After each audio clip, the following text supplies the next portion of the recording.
Hello and welcome to the first MicroLive of 1986, and let's hope that this year proves rather better for the computer industry than 1985 was.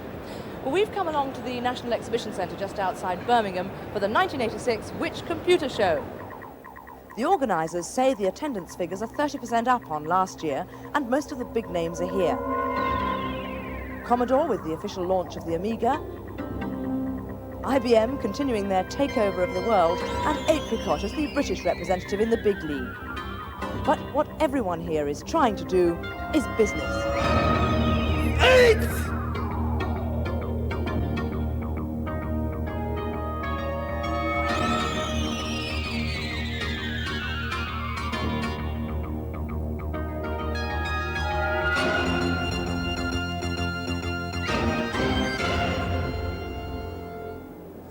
And we'll be taking a more detailed look at the show later on. Earlier this week, the results of the MicroLive Rita Awards were announced. Rita stands for Recognition in Information Technology Achievement, and the awards were presented in conjunction with Carners, the organisers of the Which Computer Show. And there are 6 categories of award, the first being for Business Computer System of the Year. And on the shortlist were the Olivetti M24, Research Machines RM Nimbus, and Amstrad's bargain machine, the PCW 8256. The winner is British Olivetti for the M24. And to receive the award is Paul Marney, who's Divisional Manager of the Microcomputer Division. The award for User of the Year went to Delco Products Overseas Limited for installing a computer system that's already saving the company £180,000 a year. And the award for Newcomer of the Year went to Softright Systems Limited, a company that has an impressive record in delivering tailor-made software.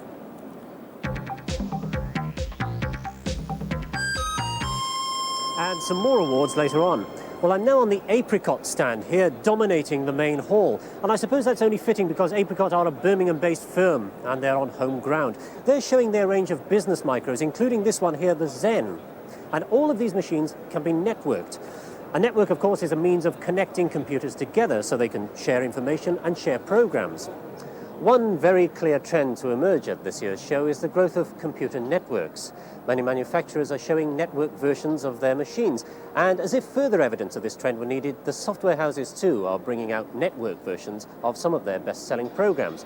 Among them is this company, Ashton Tate, who have just unveiled DBase 3 Plus, the network version of their very popular database program. Kerry Hobbs is their managing director. Kerry, what does a network database offer? Well, there are a number of things, but primarily the microcomputer has not been able to really emulate the operational features of a mainframe because people need to share information, share files, they need to be able to input and build their operations of their company. For the first time, DBase 3 will allow you to really share that kind of information. Secondly, you can share very expensive peripherals such as laser printers and etc. Right, thanks Kerry very much. Well, let's see how that works. This micro here is hooked up via a network to another microcomputer some distance away on the Specialist Computer Centre stand. Well, the idea is that I can run that same program, DBase 3 Plus, on my micro here. And then the information, the files that Fred or I or anybody else who's in the network may want to use can be retrieved by all of us from the central micro. And the program that we're both running is a very simplified database about personnel records. I'll show you just how simple. It's just for this demonstration. I want to look at the details for a chap called Alan David. And here's his record. Name, Alan David. Job title, he's the manager. And his salary is £11,000 a year. And thanks to the fact that this machine and Fred's are networked, and we're running this program, DBase 3 Plus, which has been specifically designed for networking, I too should be able to display that same information. Let's have a look. I want to have a look at Alan's record, and there it is, Alan's personnel record. Yes, but I've just heard that Mr. David has been promoted, lucky fellow. So I've now got to amend his record. Okay, to amend it, I simply select that option, and it's Alan once again. Alan David, he is now the managing director. Managing Director, and of course his salary has gone up to a staggering £55,000. He said he was a lucky chap. Now notice, while I'm doing all this, this particular record is locked, as it says up there. Now the meaning of that is nobody else on the network can actually get at this record while I'm working on it. So Mr. David doesn't get 2 pay rises. We'll see about that. Actually, I think demotion and a cut-in salary would be more in line for that gentleman. Want to change the details? Want to change Alan's details? Let's see if I can. No, it says very clearly there the record for Alan is being amended by another user. So there we are. Alan's job and salary have been saved by the software. Well, we're certain to be hearing a great deal more about networks because they're precisely what many business users need. However, typical of this industry, the different hardware manufacturers can't agree on a standard. A new American company financed by the man who backed both Compaq and Lotus is hoping their new data management system, Paradox, is going to rival popular spreadsheets and word processors in sales. Well, what makes it so different? Well, the information is held as a series of tables, not as one file, but can be broken down into many files. In this case, we've broken it down to 3 files. The name of the person, where he lives and his credit limit, again his name, the item purchased and the quantity, and then the prices for the item and its description. Well, extracting information from 3 different files may seem quite complicated, but it uses a technique called query by example. A series of query tables like this are produced, 1 for each file, and all that's needed is a tick in the appropriate box of the information that you require. Press 1 key. It's claimed that by breaking the information down to small files makes it very much faster than holding it as one massive file. And there we have the result itself. Well, is this a new Lotus 123? Perhaps not, but it's very fast and it's easy to learn. Well, here's an interesting idea which could thwart the software pirates. It's called the Sage Lock from Sage Software. When you buy a package, you also get a gizmo like this, which acts as a key. On loading, you're given a 4-digit code. Here we are, 1432, which corresponds to positions on these sliders. Right there. 1, 4, 3, 2.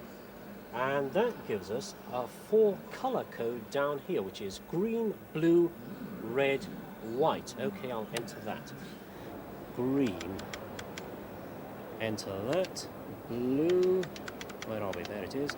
Red and white. And we're in. The idea is that though you may be able to rip off that disc, you certainly can't copy this gizmo. They won't in fact tell me how it works, but I can reveal that there are no coloured gels inside here. It all has to do with wavelengths of light and polarising filters. Now, earlier on this week, we had some of the most influential men in the microcomputing industry on our MicroLive stand. And they joined us to take part in our very own version of Any Questions. Facing the audience were Sir Clive Sinclair, chairman of Sinclair Research, Roger Foster, chairman of Apricot Computers, Alan Sugar, chairman of Amstrad, and from America, the inventor of the Commodore PET and now the president of Tandon Computer, Chuck Peddle. One of the most interesting exchanges came out of a question about the Motorola 68000 processor chip. The rush towards the 68000 may have been driven more by technical enthusiasm than by genuine need. Very often, the machines that were produced did no more than people could perfectly well do on 8-bit machines. I do think that perhaps we've been inclined to rush for the exciting technical fix a little bit too fast. I mean, I obviously include ourselves very much in that camp. Since the QL uses a Motorola 68000, aren't you saying that the QL is a bit of a mistake? I don't think it's a mistake in the sense that obviously we've sold very many thousands of them, but we haven't sold them to the market we hoped to. We hoped that they would sell in the same sort of universal way that the Spectrum had and other machines have done. And it simply hasn't. It has sold very well by comparison with the business machines, obviously, because it's sort of a halfway house, so the numbers are quite high. But we were certainly disappointed by the numbers, we must admit that, and we certainly didn't get the market that we expected to. Alan? Well, I'm afraid we're in marshy territory here as far as I'm concerned, because I don't know what a Motorola 68000 is, quite frankly. My guidelines and brief given to the engineers that design the products that we produce is that we have to, as Sir Clive said, produce a machine that offers the consumer what he actually wants it to do. And our company, I've stood here at exhibitions such as this one, and noted and spoken to consumers who don't even ask what processor is inside the product that we are producing. So I tend to agree there is a tendency of a rush towards new technology, and I think what is needed by manufacturers like ourselves is somewhat of a tempering down of the enthusiasm of the design engineer, to not rush off at a tangent to stick this new thing in a machine. Let's make sure that this new thing is actually going to do something that the consumer can actually see and benefit from. Thank you. Next question, please. May I ask, given the amount of creativity and talent there is in British companies, do you think that by the end of the decade, a single British company will be able to break through in America? Roger, I think I'd like to come with you for that first. Well, we've, as you know, had a pretty serious go at breaking into the American market in the course of 1985. And you can argue that we've either been successful or unsuccessful. In practice, what we've done is we sold about 5,000 computers, business computers, worth about $8 million. Well, that, for the first year, I think is some considerable success, even though I must admit it is below the original target that we set ourselves. I think, being practical, we're going to have to settle for niche markets in America. It is so big, so dominated by IBM and other major players. But I think for British companies to succeed there, they must go for a niche in the market rather than for the scattergun approach of the volume market. Sir Clive. Well, that's one approach, the niche market, but the other approach is to come up with a product which is uniquely better than anything that's available from any other source. And we did that with the ZX81, and we sold over 1 million of those in the States, and of course that's history now. We're certainly not doing much in the States now. Alan is going into the States with a unique product. He's got world leadership in his product there, and I believe he'll succeed very well. And we certainly hope in future to come up with products which have sufficient world leadership to do the same sort of thing. And I don't see any reason why a British company can't go back into the States as long as they've got real technical leadership. Is there any other reason why British companies find it so difficult getting on their feet in the US? Well, no, I think they identified the problem. Frankly, we're a U.S. company that hasn't taken a go at the U.S. market, except in a way that I think more people ought to try. There are a series of partners in the United States market that have distribution, that have the need for new and innovative products, and certainly people on this panel are capable of doing those. A partnership arrangement, a way of making that product sold to them, either as an OEM product or in some kind of joint venture, I think is probably the easiest way to get around the fact that some of those companies have 20 years worth of investment in distribution and a lot of relationships. You have to find a way to get in cooperation with them. But I think if you have an innovative product and you've got the right price point, you can find partners, and that's clearly the way Tannen's chosen to go in the market this time. Just a taste there of the questions put to the experts on the MicroLive stand.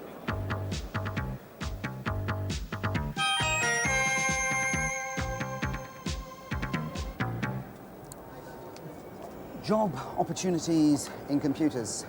Well, this will be of interest to computer graduates. How do they get in? Not here, obviously. Now this is the discovery. Very nice bit of carpet here. I find a lot of the carpet around the exhibition is in fact grey, but this is a good bit of carpet. This is red. Very interesting. Now, yes, you see, here we are. This is the usual exhibition grey over here, this carpet here. That's the normal colour. There's something actually rather interesting here.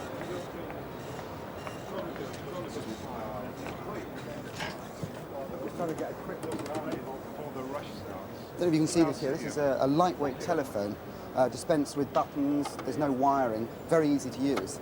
Don't know how it works though. Excuse me, can you tell me how this phone works without any wiring in it? It doesn't work at all, actually. Oh, apparently it doesn't work at all. It cuts down on the cost of calls. Cuts down on the cost of calls. Very useful. You've got a computer over here, which works on the same principle, I see. That's right.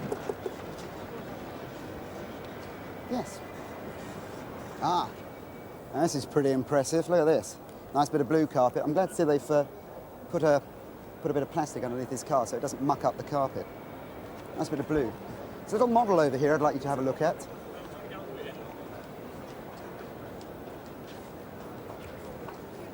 As you can see, they use lots of models around the exhibition. Here we see the office of yesterday. You see he's got problems. He's frustrated. He's doing karate on the desk. He's that frustrated. He's got problems. He's got vans and taxis and motorbikes. What he solves, he's also got rather bad dress sense, as it happens. If we look at the other side, you see he's solved all the problems with a box which says computer on it. And obviously all his problems are solved, except his dress sense. He's still got appalling dress sense. Notice the corporate smile. Let's have a look over here. Excuse me, I wonder if you can tell me, is this the 15 hard disk megabyte, 15 megabyte hard disk, or is this the 20? Oh, that's a printer, is it? Ah, so there's no megabytes in that one. No. What about this one? Has this got any in it? I don't know. It's disk drive. Disk drive, isn't it? Oh, what, you don't work here? No. Oh, sorry, it was the anorak fooled me, and I thought that was like, the corporate image. Yeah. Mm. Oh, thank you very much. Thank you. Cheer. It's a nice carpet. Tiles. Excuse me. Where'd you get that bag from? Oh, right. I was just like, I've been here for a while and I haven't got any bags yet. I think, at an exhibition like this, you've got to get bags. Perhaps I'll get some later. Now, this is interesting here, this stall here, because they're obviously being very cautious about their carpet. They've actually boarded up so that people like me, the riffraff, don't go walking all over their carpet. Let's just have a look inside. Oh, yes. Just have a look. There's two people in here, and they're, I think, probably, I don't know, they don't seem to be discussing the carpet. Perhaps they're talking about something else. Anyway, as I say, this is a nice, sturdy construction. Very nice. Well built. Wang. It's a computer company. Wang. And the people who work there, they're called the employees.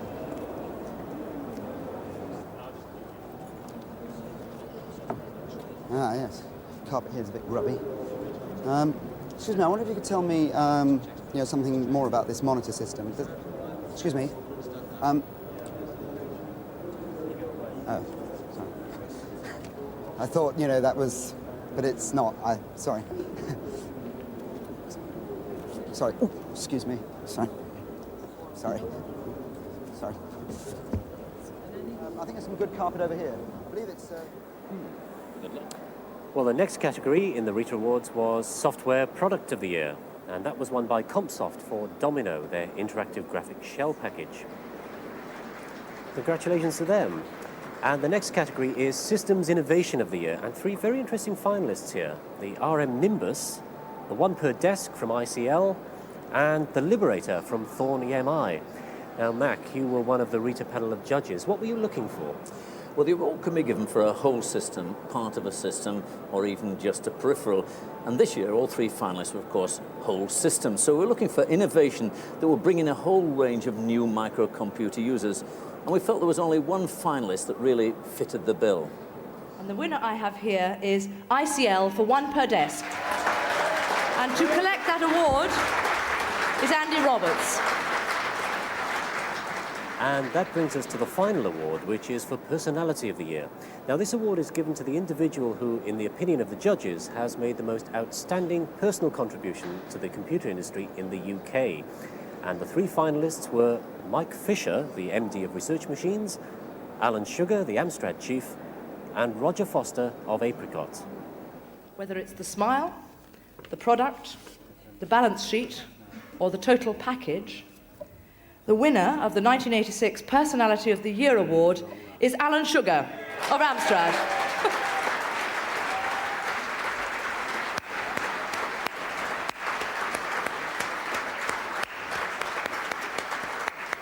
Well, throughout the show this week, visitors have had the opportunity of pledging money to Online Aid, which is the computer industry's contribution to the African famine appeal. The two journalists, Claire Gooding and Paul Walton, who thought up Online Aid, were also honoured at the Rita dinner with a special award.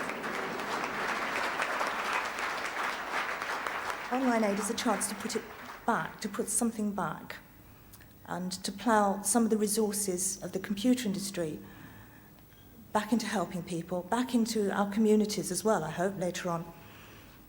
And oddly enough, we were told when we started, you're crazy, nobody's going to be interested in this. Computer people are only interested in making money. Well, actually, some of the people that said this were journalists. Hard-bitten, cynical lot. And one of the things I'm very glad to say is that it hasn't been like that. We've had a tremendous amount of help.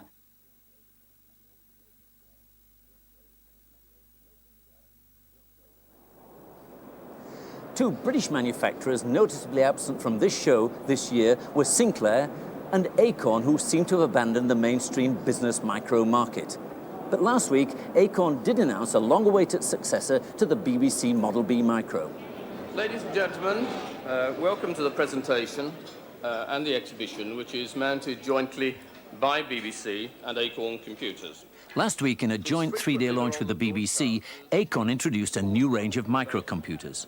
Called the Master Series, it's a family of 5 identical-looking machines based around the 128. An 8-bit machine, which is claimed to be 40% faster than the old BBC Model B and comes with a lot of built-in software. The other machines are versions of this with additional 8, 16 or 32-bit processors under the bonnet. For example, the Master 512, the 16-bit machine, comes with GEM, the icon and mouse-based system from Digital Research. In principle, it offers compatibility with the widely used MS-DOS operating system. An important feature of the machines, and something which the BBC insisted on, is that they can all be made to behave like the old BBC Micro, so that most, but not all, existing software should run. And both the new and the old machines will work together in networks. Brian Long is the managing director of Acorn. Mr. Long, some people are saying it's 8-bit technology, old styling, and parts of a failed business machine that you're trying to launch. Well, to anybody who says that, I'd merely ask them to come and see it, come and use it, come and see other people who've used it. I'm not going to try and defend 8-bit technology. I would just like them to come and use the computer because it's very competent. Which market are you going for? It's the education user, it's the small business user, it's the serious home user, the scientist who maybe uses a big mainframe machine, but he also has a lot of things he wants to do personally. A wide range of people who need that small but powerful microcomputer. So it's the end of the home market, the end of the business market? It's not the end of the home market, it's the end of the games market. Brian Long talking in London last week. On this stand, the Japanese electronics company NEC have gathered together a whole range of equipment to show how modern business can use the new technology. For example, this battery-driven microcomputer can be linked using this cellular radio telephone direct to head office. The salesman can send his orders direct to the dispatch office. This microcomputer database keeps track of the stock, and this barcode reader here can log items as they're going out. And the executives of the company can keep in touch with world events by using this 24-hour satellite TV news service. This dish can handle up to 20 television channels, anything from English pop to gardening in Italian. The company's new products are designed using this computer-aided design system. The designs are entered in this microcomputer, and when they're finalized, they're printed out on this color plotter here. The executives keep in touch with each other using networked micros. This is the NEC APC3 using MSNet, just announced at the show. This can use most of the existing standard network technologies, but when one of them emerges as the standard, then it'll probably work on this microcomputer. But for the executive on the move, the office in a briefcase, a microcomputer, a modem, and a miniaturized printer. But one thing we can be absolutely certain: tomorrow's office of the future will be something quite different. Or will it? The Unix operating system was developed 17 years ago for use on mainframe computers. It's only recently become available for micros. But this new version of it on the Torch XXX is a major launch here at this year's show. Now, with this operating system running, anything up to 50 things can be going on at the same time. But Unix is renowned for being very difficult to use. But have a look at this. What have I got here? I've got my word processing document there, but I want to use the telephone manager for a minute to make a few phone calls. While that's going on, back to the word processing. I'm using Right Word. Perhaps I need to check the spreadsheet. The figures there are all right. And now I'm going to send my word process document on Telecom Gold. Off it goes. And while that's sending itself off, I'll go back, I think, and make that all-important phone call. Excellent. If you've got enough brain to cope with it, that is. Well, of course, Torch are a very small company, and it remains to be seen whether many software manufacturers will make use of this amazing front end. Obviously, in a half-hour programme like this, we haven't had the opportunity of looking at every single exhibit. But, Mac, was there anything that really caught your eye? Yes, there are a couple of Toshiba lap-held portables which I quite like. There's a 2100, which is a PC compatible with a couple of 3.5-inch discs. Not abnormal, that, but the 3100 is something quite exceptional. It's got the 286 chip in it. That's the same chip as the IBM PC-AT. It's got a 3.5-inch disc, but it's also got a 10 megabyte hard disk. On a portable? In a lap-held portable. It is astonishing. And both of them have this rather nice looking plasma screen, quite high resolution, but that means that it won't run on internal batteries, so you do need mains to power it up, but you can carry it around. And of course the 3100 isn't quite AT compatible. But another one I really liked, which is absolutely AT compatible, is the new Compact 286, and this is really quite an astonishing machine, because internally you can have up to 2.6 megabytes of RAM. There is a 5.25-inch interchangeable disk to put your programs in, and this time it has a 20 megabyte hard disk. And they claim that you can actually check it in as hand baggage and it goes around the world and comes out and still works. And perhaps more important, it's got a cassette backup for your hard disk. It takes about 17 minutes to back up about 10 megabytes of information, so it's quite practical. It's a very, very serious micro, and you have to be quite a serious guy to carry it around because it weighs 33 pounds. Oh, yes, groanably luggable. Of course, the other machine that was launched this week was the Commodore Amiga, and that's proving to be quite a draw. It takes a lot of elbow work to get near the stand. It's not surprising, really, because we reviewed it before Christmas. It's got a lot of very good facilities. Something new that they brought out with it is a thing called Genlock. It's an add-on which allows you to take a video image and put computer graphics on top of it, so you can see what your favourite MP looks like with a bald head and a moustache and glasses and so on. Wonderful. The other thing I noticed was, well, I've been looking at printers recently, and it seems to me that the choice is between daisy wheel printer if you want really good text and dot matrix if you want pretty pictures. No choice anymore, because look, now the Brother printer, the Brother Twin Writer, will allow you to do both. Here we've got dot matrix graphics at the bottom, we've got daisy wheel printer at the top. It's actually got two heads, so it just goes to prove that two heads are better than one. Ouch. But just before we go, some of the pupils and teachers of the Ward Freeman School in Royston decided to raise some money to buy their school a new computer. Well, last night they set out on a sponsored run, and with a bit of luck they should be arriving at their destination any minute now. Aha! Here they are, right on cue. Well done, congratulations. Now, I gather that the run has raised you both cash and equipment, yes? Yes, we've raised about £2,000 in cash, and lots of our sponsors have donated plenty of hardware for the computers. That's wonderful. Well, do you know you are now £100 better off than you thought you were, thanks to the organisers of this exhibition. Lovely, thank you. So you've now got £2,100 to spend. Happy shopping, and well done. Thank you very much. Well, that's it for this week. We'll be back at the same time next week when Fref will be reporting on some rather stunning fractal graphics. Never heard of them? Well, they could contain the secret of life itself. But until then, goodbye.